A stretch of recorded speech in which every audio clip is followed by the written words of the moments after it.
¿Puedo solicitar una pensión de incapacidad permanente si he sufrido o sufro una cirugía fallida de espalda, en concreto de columna lumbar?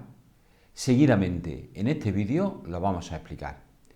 Buenos días, soy Ramón Escribano, soy abogado especializado en reclamación de pensiones de incapacidad permanente, en cualquiera de sus grados, en reclamación o impugnación de altas médicas que se consideren indebidas o injustificadas, y también en reclamación y obtenciones de grados de discapacidad. Y en este vídeo queremos explicar brevemente si podríamos o no solicitar una pensión de incapacidad permanente y qué tipo de pensión podríamos solicitar si hemos sufrido un síndrome o una cirugía fallida de columna lumbar. ¿A qué nos referimos cuando hablamos de cirugía fallida de columna lumbar?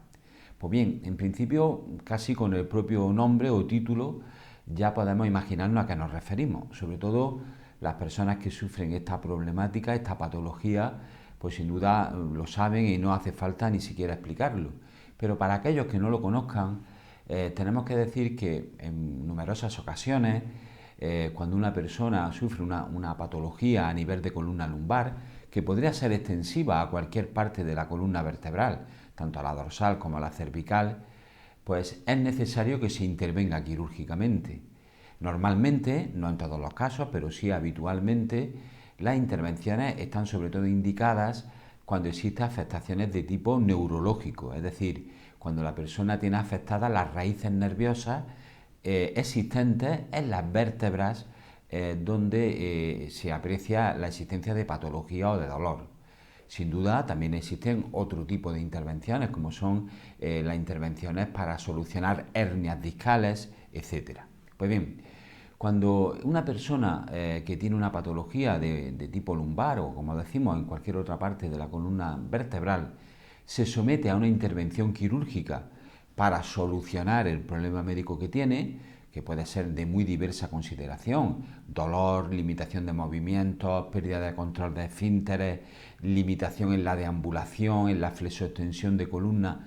Pueden ser, depende de cada caso, unas limitaciones y una situación concreta que es individualizada siempre en cada caso. Pues bien, cuando esa persona, siguiendo las instrucciones de los especialistas correspondientes, se somete a una intervención quirúrgica, esa intervención quirúrgica no tiene buen resultado. En muchas ocasiones no consigue solucionar el problema que pretendía solucionar con la intervención e incluso en otras ocasiones se agrava la situación del paciente. Un ejemplo muy típico para que se nos pueda entender es la aparición de fibrosis postquirúrgica. La fibrosis postquirúrgica podríamos definirla como si fuera una mala cicatrización de la zona que es intervenida. Pues bien, imaginemos que van a intervenir una radiculopatía, una afectación de raíces nerviosas a nivel de columna lumbar. Pues bien, se interviene, se realiza esa intervención quirúrgica y genera fibrosis.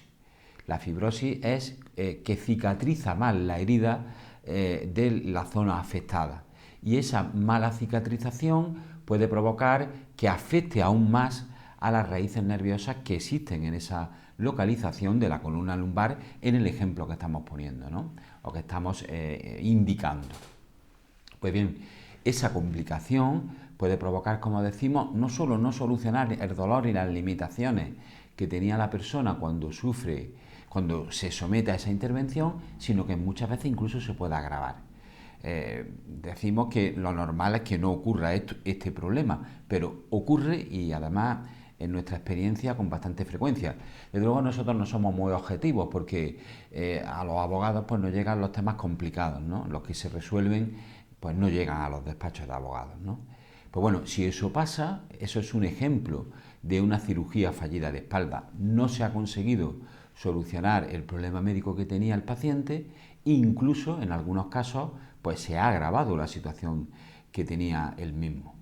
Normalmente, si esa situación médica que se provoca tras la intervención ya no tiene solución, es decir, ya no se puede hacer más intervenciones quirúrgicas para paliar este problema médico que se ha generado con la intervención de cirugía, pues lógicamente ya solo quedan tratamientos de tipo paliativo o de rehabilitación, que en cada caso serán los especialistas los que determinen qué tipo de tratamiento haya que seguir.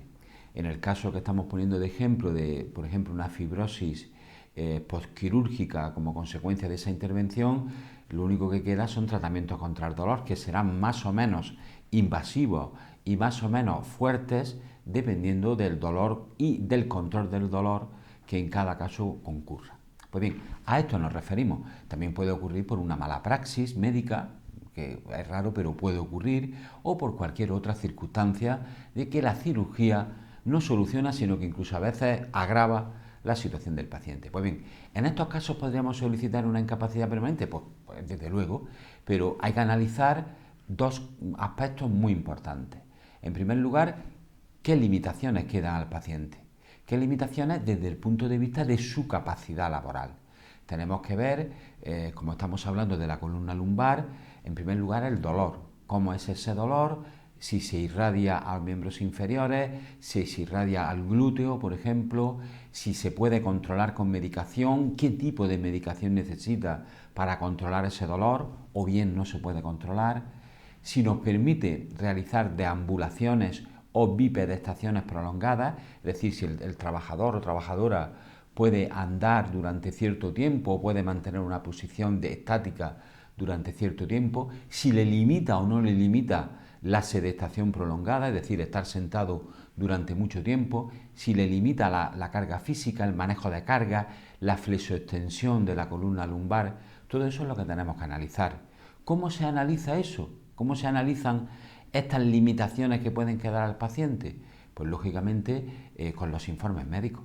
Los informes médicos de los especialistas pues nos determinarán las limitaciones que tiene el paciente. Si en esos informes médicos no conseguimos que se describa todas las limitaciones, pues habrá que acudir a informes de sanidad privada, a informes de especialistas en valoración del daño corporal, para que nos concreten las limitaciones que tiene la persona en el caso en concreto. En estos aspectos, en los aspectos necesarios para valorar su capacidad laboral. Lógicamente, el segundo paso es ver en qué trabaja la persona, qué trabajos o qué requerimientos especialmente necesita a nivel de columna, en este caso lumbar, que es nuestro ejemplo de este vídeo. Por ejemplo, un trabajador del campo, que siempre utilizamos en nuestros vídeos como un ejemplo paradigmático de las personas que tienen que realizar esfuerzos físicos intensos, pues lógicamente necesita tener una columna lumbar fuerte y muy sana, porque sus requerimientos son máximos. La necesidad de hacer esfuerzos físicos constantes, deambular por terreno irregular, realizar flexiones de columna repetitivos, eso es habitual en este trabajo. Por lo tanto, con una situación de una cirugía fallida de espalda, con limitaciones que le impidan realizar esos esfuerzos máximos, pues cabría la posibilidad de reclamar una incapacidad. También en otros trabajos, es decir, no solo en este lo ponemos simplemente como ejemplo. Pensemos en un trabajo de tipo sedentario, como puede ser un trabajo de tipo administrativo, un trabajo de abogado, de gestor, de oficial administrativo, un trabajo de teleoperador, un trabajo donde una persona, pues la mayor parte del tiempo está sentada. Puede que tampoco pueda hacerlo.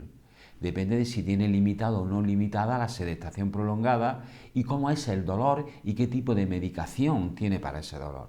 Es decir, hay que analizar cada trabajo desde el punto de vista de los requerimientos que se necesitan para realizarlo. Y la conclusión, mezclando ambos conceptos, limitaciones y trabajo, podremos determinar si podríamos solicitar una incapacidad permanente y el tipo de incapacidad permanente que podríamos solicitar, que como saben básicamente podemos hablar de tres, que son los más habituales: la absoluta, que no permite al trabajador o trabajadora trabajar en ningún trabajo, es una situación de gravedad que le impide realizar cualquier actividad, ni siquiera sedentarias o de poco esfuerzo o poca carga o responsabilidad de tipo de carga mental. En segundo lugar, y la más habitual, es la incapacidad permanente total, la que limita al trabajador o trabajadora para realizar su trabajo habitual, pero puede realizar otro diferente. Y la parcial o incapacidad permanente parcial es aquella que provoca limitaciones en el trabajador, pero no le impide realizar sus tareas fundamentales. Esa limitación tiene que ser igual o superior al 33% en caso de trabajadores por cuenta ajena y del 50% o más en el caso de trabajadores autónomos.